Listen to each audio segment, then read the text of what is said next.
tout d'abord ici. A follow-up question, ça va follow-up. Si je vous comprends bien, donc, les dialogues, les décisions de souverain, après les dialogues intercongolais, tu vas avoir encore une seconde phase pour pouvoir appliquer les décisions qui ont été prises dans la conférence souveraine. Mais c'est ce dialogue qui doit appliquer les décisions, mettre en vigueur. Dans les dialogues, il n'y aura qu'un nombre très restreint de personnes qui vont certainement peut-être s'opposer à ce qu'on puisse appliquer les décisions des conférences souveraines. Donc, il va y avoir une seconde phase pour pouvoir l'appliquer. He asks, does this mean that there will be a second phase to the inter-Congolese dialogue where its decisions will be applied? And the response was, no, it's actually the inter-Congolese dialogue that will begin the application of these decisions. Justement, le petit nombre montre justement qu'il ne s'agit pas de nouvelles décisions à prendre. Il s'agit d'appliquer.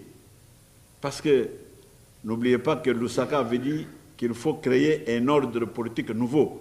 Ça ne peut être qu'un ordre démocratique, ça ne peut pas être autrement l'ordre nouveau. Or, la démocratie, c'est quoi?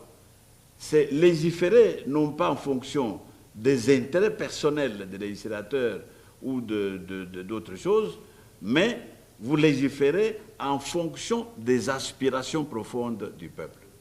Or, ces aspirations sont déjà très bien exprimées, à moins de nous démontrer le contraire, sont déjà exprimées par la Conférence nationale souveraine. Donc, vous ne faites que suivre ces décisions de la conférence. L'hypothèse selon laquelle il déciderait, il refuserait les décisions de la conférence, ça ne peut pas se faire parce qu'à ce moment-là, il n'y a pas de...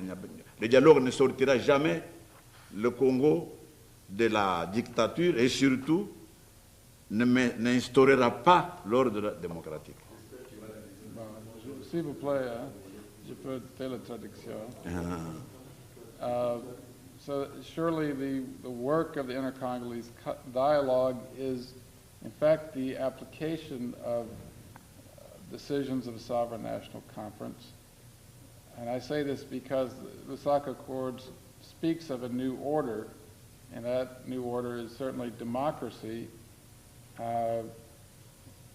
And the decisions of the Sovereign National Conference were taken in that spirit of the expression of the profound will of the people, so that the hypothesis that new decisions would be made which are contrary to the Sovereign National Conference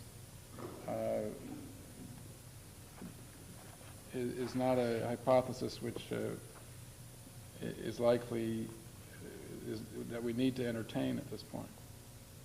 One should demonstrate that the interest of the people was not expressed in the resolution of the National Sovereign Conference.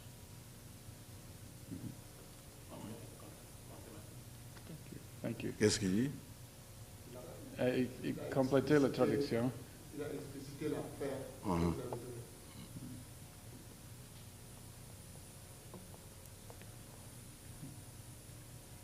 All right, Jamie, would you like to close us out here? Or I think we have one more question. Close first. Elle demande qui vous avez fait rencontre à Washington, avec quels résultats? Ben, je préfère dire nous avons vu les autorités. Nous étions au Pentagone, nous étions au secrétariat d'État, nous avons vu un certain nombre de députés démocrates et républicains, nous avons vu une dizaine d'ONG américaines de la défense des droits de l'homme, et partout, heureusement pour nous, nous avons rencontré une très forte compréhension du problème congolais, et partout, on nous a exprimé la volonté d'encourager les efforts des forces démocratiques pour que le processus puisse aboutir à la satisfaction du peuple congolais. Well,